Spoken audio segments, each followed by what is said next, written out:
Rolling. अस्सलाम वालेकुम ख़वातीन व हज़रात, मेरा नाम हमजा सादिक है और आप देख रहे हैं मिथिकल मॉर्निंग। आज मेरे साथ मौजूद हैं जुनैद वोरा साहब, जो कि लेदर इंडस्ट्री में, पाकिस्तान की लेदर इंडस्ट्री में, एक वापसी कर लूँ, पाकिस्तान की लेदर इंडस्ट्री का। अस्सलाम वालेकुम ख़वातीन व हज़रात, मैं हूँ हमजा सादिक और आज देख रहे हैं, शुरू कर जाना। अच्छा, मुझे लगता था सिर्फ मिस्टेक मुझसे होती है, लेकिन तुम नहीं। लोग प्रो लोग हो, तुम लोग से भी होती है, फिर सही है।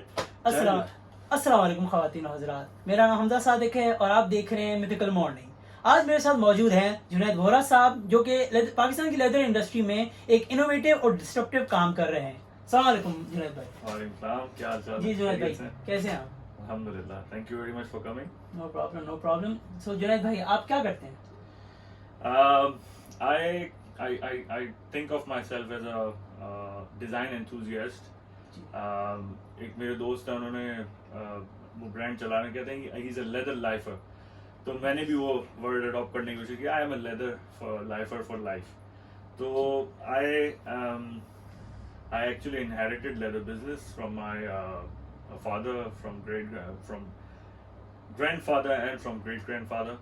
So primarily फैमिली में चलता आ रहा है ये लेदर का, खून में I'm a leather, fourth generation in leather trade business. Yeah. खून में ही लेदर है बेच रहे। Absolutely. चमड़ा तो पैदाइश से ही चमड़े के राउंड ही घूम रहा हाँ, है। ऐसे ही हुआ क्योंकि हमने बचपन यहाँ पे आके हम गर्मियों की छुट्टियों में आते थे, बल्कि not only me, my cousins, my siblings, everyone has been here to the leather bazaar. Like Nice. we all have that nostalgic belonging to this bazaar. But I'm the only one left in the business in my entire family. Okay nice. तो सबने कहा कि leather में आगे कुछ नहीं है और आपने कहा कि लेदर को करने का। आपका एक मोटो है, जुनैद भाई का एक मोटो है, मेक लेदर ग्रेट अगेन। अगर आप देख सकते हैं, हम दोनों ने ये शर्ट पहनी हुई है। बहुत अमेजिंग मोटो है, बहुत अमेजिंग इनिशिएटिव है इनके हिसाब से, क्योंकि पाकिस्तान में और पूरी दुनिया में ही लेदर जो है हमें कम से कम दिख रहा है। तो जुनैद भाई, आपका कहाँ से इंस्पिरेशन मिली मेक लेदर ग्रेट अगेन की?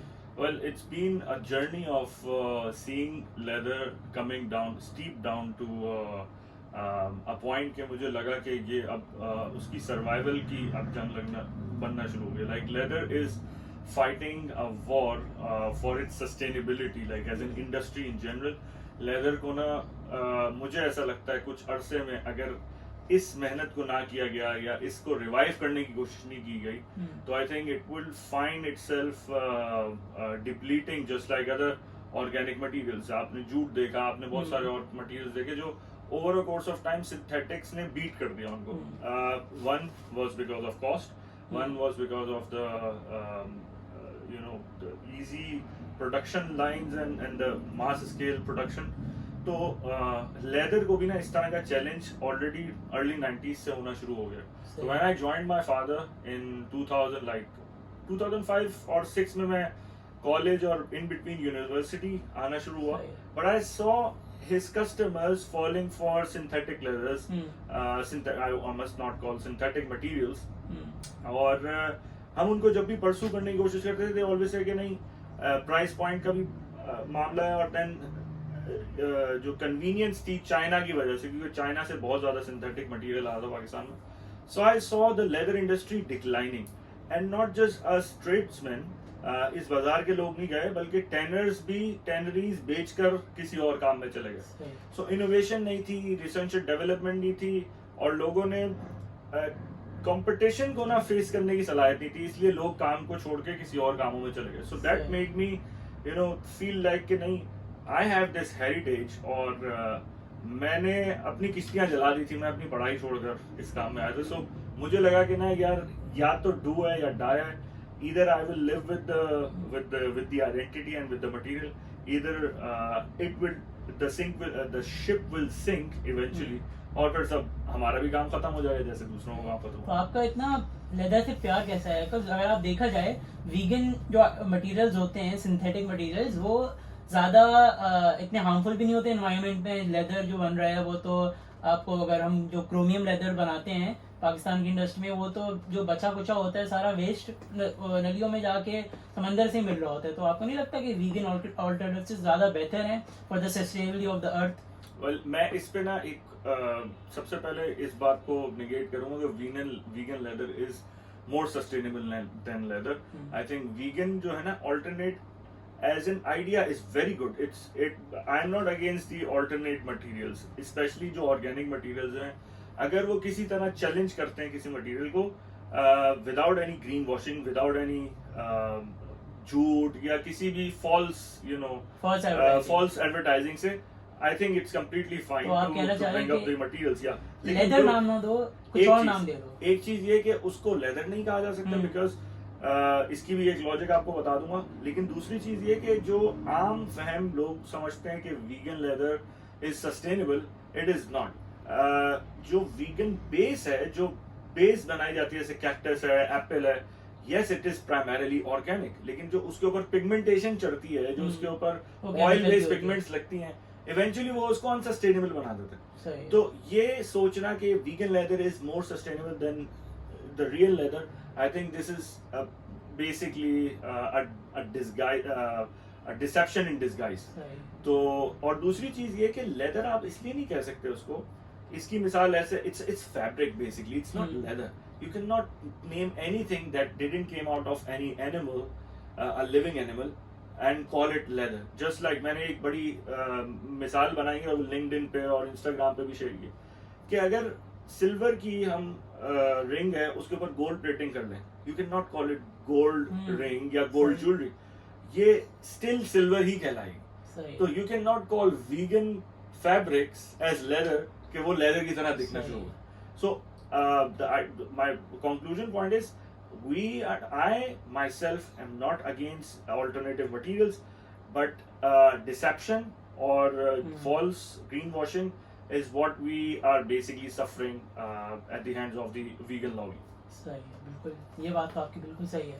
तो आप हम पीछे देख रहे हैं एसेंशियल एलिमेंट और जुनैद साहब ने एक बहुत डिस्ट्रप्टिव आइडिया निकाला है, DIY leather kit for children, leather kids के नाम से. जी, लेदर फॉर किड्स के नाम से इंस्टाग्राम पे भी इनका पेज है, ये आपको बच्चा पार्टी भी मिल जाएगा. तो ये आपका आइडिया कैसे आया, ये लेदर फॉर किड्स के हिसाब से आपका आइडिया कैसे आया? अगर आप देख सकते हैं ये ऐसी चीजें, छोटी मोटी चीजें पेज वगैरह में पड़ी हुई है, वो बन सकती हैं, मतलब लाइक DIY. और आगामी स्टाइल में भी जुनैद भाई ने कुछ बच्चों की इंटरेक्शंस के लिए निकाली हैं. और आप स्क्रैप लेदर यूज करते हैं ना मोस्टली? मेरा जो कोर है वो स्क्रैप लेदर यूज. तो ये आइडिया कहाँ से आया आपका स्क्रैप लेदर यूज करने का? स्क्रैप लेदर इसलिए क्योंकि 2015 में चाइना ने ना तकरीबन 32 काइंड्स ऑफ वेस्ट दुनिया से बैन कर दिए थे. China used to import all kinds of scrap from all across the world, और वो उसको as a raw material use करके अफोर्डेबल चीप प्रोडक्ट्स बना रहा था. लेकिन चाइना रियलाइज कि वो डंपिंग ग्राउंड बन गया दुनिया का, तो they stop buying scraps of 32 industries approximately. तो दुनिया में स्क्रैप पाइल अप होना शुरू हुआ, और लैंडफिल्स और इन्वायरमेंटल लॉस की वजह से जो फर्स्ट वर्ल्ड है उनको अपना स्क्रैप फेंकने में बहुत मुश्किलात का सामना हुआ. So companies like the bigger automotive companies, they reached out to us कि भाई हम इसका कोई प्रोडक्टिव इस्तेमाल कर सकते हैं, नहीं कर सकते. So we accepted and we said okay, we will try utilising those scraps. तो हमने यहाँ पे इसको शू इंडस्ट्री में और मुख्तलिफ अफोर्डेबल इंडस्ट्री में इनकॉर्पोरेट करने की कोशिश की, और साथ साथ फिर मैंने उससे ही प्रोडक्ट डेवलपमेंट, थोड़ी सी और इनोवेटिव प्रोडक्ट डेवलपमेंट की तरफ चला गया. अच्छा, तो ये वॉलेट है, अगर आप देख सकते हैं ये पूरा प्रॉपर बाइफोल्ड वॉलेट है, ये भी आपने लेदर स्ट्रैप से बनाया है? लेदर स्ट्रैप से बना, and it is being sold on Amazon. देख सकते हैं ये पूरा लेदर स्ट्रैप से बना है, जो मतलब लोग प्रॉपर पूरी खाले लेके बनाते हैं. जुनैद साहब और उनकी टीम ने ये प्रॉपर लाइक स्क्रैप खालों से लेके पूरा ये बनाया है माशाल्लाह से, और Amazon पे बेच रहा है. नाइस, माशाल्लाह. And this leather is actually from Audi. Okay, तो ऑडी के जो गाड़ियों में यूज होता है उसका लेदर यूज करना है, हाई क्लास से हाई क्लास. माशाल्लाह माशाल्लाह. तो जय भाई, आपके आगे इंस्पिरेशंस क्या है लेदर को लेके जाके?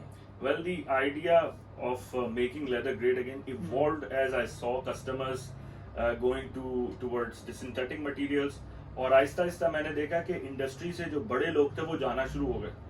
When the bigger stakeholders leave the industry, तो उसकी आवाज उठाने वाला या उसके बारे में बात करने वाला कोई रहता नहीं है. यानी कि स्पेशली मैंने पाकिस्तान में देखा कि मुझे लगा कि एक वैक्यूम क्रिएट हो गया इस लेदर के बारे में बात करने के लिए. तो I thought of reviving leather within Pakistani market, and then फिर मैं कुछ ब्रांड्स के पास गया, ऑब्वियसली B2B सेल करने के लिए. मुझे रियलाइज हुआ कि लेदर की ना उनके अंदर कदर नहीं है, मतलब वो वैल्यू नहीं देते लेदर को। वो प्राइस पॉइंट को बात तो करते हैं लेकिन वो लेदर को एज अ बिल्कुल। मटेरियल वैल्यू नहीं देते। वो उसको लेदर को लग्जरी समझते हैं और सस्ते मटेरियल वाले उसको खरीद लेते हैं। वो बेसिकली लेदर को इज्जत नहीं देना चाहते, बिकॉज वो कहते हैं हमारा तो कस्टमर जो है वो इस प्राइस की चीज खरीदेगा, इससे ऊपर की प्राइस नहीं खरीदेगा। सो वो अपने कस्टमर को कम्युनिकेट भी नहीं करना चाहते कि भाई ये लेदर है और ये आर्टिफिशियल, दे से कि भाई लुक लाइक लेदर के जो प्रोडक्ट्स हैं, फॉर एग्जांपल सिंथेटिक लेदर की जो भी चीजें बनी हुई है वो लेदर ही तो दिखती हैं, तो हमें लेदर पे इतनी मेहनत करने की क्या जरूरत। तो ये चीज ना एक जिद बन गई और ये एक ऑब्सेशन बन गया कि नहीं यार, अगर इतने बड़े ब्रांड्स की ऐसी लैंग्वेज है तो I take it upon myself कि I will make leather great again. माशाल्लाह। तो मेरा एस्पिरेशन ये है कि I reach out to all the design communities, all possible design communities within Pakistan, outside Pakistan, लेकिन स्टार्टिंग विद पाकिस्तान, और यूनिवर्सिटीज से लेके, कॉलेजेस से लेके, स्कूल से लेकर उस लेदर को उनके हाथों से गुजारना है ताकि उनको सबसे पहले उसकी नेचर का अंदाजा हो, and they start you know having the sense of the real organic nature of the leather. बिल्कुल, अभी इसको लेदर को पकड़ के ही मतलब इसमें हाथ लगाते ही प्रॉपर समझ आ जाता है कि इसकी फील ही अलग है। बाकी रैगजीन, लेदराइट वगैरह की जो भी हो जाए ऐसी फील बिल्कुल नहीं आती है। तो जुनैद भाई, मैं तो आपको बहुत रिस्पेक्ट करता हूँ, आपने जो इनिशिएटिव दिए हैं ये बहुत कमाल के हैं। तो इंशाल्लाह आपको आगे देखते रहेंगे, आप अलग अलग इनिशिएटिव देते रहेंगे। आप लोग जुनैद भाई को फॉलो कर सकते हैं। आपका अभी स्क्रीन पे इनके सारे लिंक्स वगैरह आ रहे होंगे, इंस्टाग्राम, फेसबुक वगैरह पे। इनका 3 नेम है। इनका मेन जो है जो ये खुद चलाते हैं लेदर डूड के नाम से, बाकी इनका इनिशिएटिव एसेंशियल एलिमेंट और लेदर फॉर किड्स के नाम से है इंस्टाग्राम, फेसबुक पे। तो आप जरूर उन्हें फॉलो करिएगा। और आपसे बहुत खुशी हुई मिलके, बहुत मजा आया Junaid bhai, thank you very much for coming over जी। और नेक्स्ट टाइम आपको हम मिलेंगे अगले हफ्ते, ख्वातीन हज़रात, माफी। तो मैं वो कट कर दूंगा बाद में ना। तो इंशाल्लाह आपसे अगले हफ्ते मुलाकात होगी ऑन मिथिकल मॉर्निंग। तो इंशाल्लाह